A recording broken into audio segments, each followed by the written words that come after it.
afar sano kadib waxaa magaalada muqdisho si weyn loogu soo dhoweeyey madaxweynihii hore Soomaaliya Sheekh Shariif Sheekh Axmed garoonka diyaaradaha Dancadde magaalada muqdisho markii uu ka soo degay ayaa waxaa soo dhoweyntiisa qayb ka ahaa mas'uuliyiin ka tirsan dowladda federaalka ee Soomaaliya isugu jiray xildhibaano saraakiil ciidan iyo mas'uuliyiin kale iyo mas'uuliyiin hore xilal uga soo qabtay dalka siyaasiyiin aqoon-yahano waxgarad iyo dadweyne aad u fara badan Sheekh Shariif Sheekh Axmed ayaa ku soo dhex lugeeyay boqolaal dadweynaha oo safnaa hareeraha wadooyinka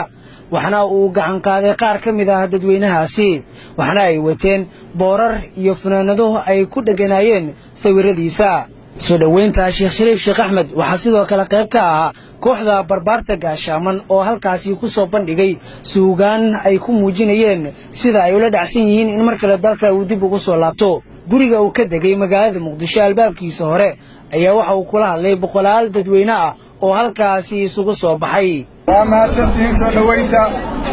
guddiga qabanqaabada ciidamada amniga bulshada qaybaheeda kala duwan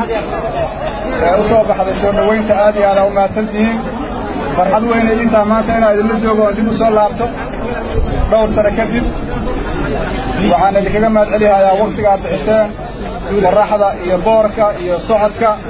aad iyo aad ugu mahadsantihiin maadaama wakhti badan la taagnaay mar raba inaan idinku dheereeyo warku waa noo dambeeya waa isla joognaa insha allah marka waa mahadsantihiin dhinaca kale madaxweynihii hore ee dowladdii ku-meel gaarka ee Soomaaliya Sheekh Shariif Sheekh Axmed ayaa saxaafadda hadal kooban siiyey kaasi oo ku aadanaa 4 sano kadib dalka dib ugu soo laabtay soo dhoweynta iyo qabanqaabada wanaagsan oo samayseen intaas kadib aad ugu faraxsanahay inaan soo laabto mar kale 4 sano kadib inaan ku soo laabto dalka aad ugu faraxsanahay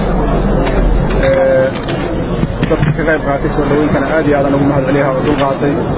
qorraxda iyo boorka iyo waqtiga dheer sugitaanka aad iyo aad u mahadsantihiin intaas kadib waxaan u malaynaa inaan ku ballanno warkeena inaan dib u dhiganno oo aanan iska boobboobin marka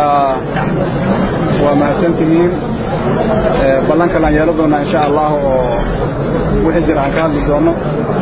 marka waa mahadsantihiin dowladda federaalka ee Soomaaliya ayaa waxa ay amaro ka soo saartay in la soo dhoweeyo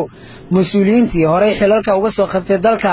ee doonaya inay u tartamaan xilka madaxweynaha Soomaaliya sanadka 2016 maxamed muuse maxamed bulsha TV muqdisho.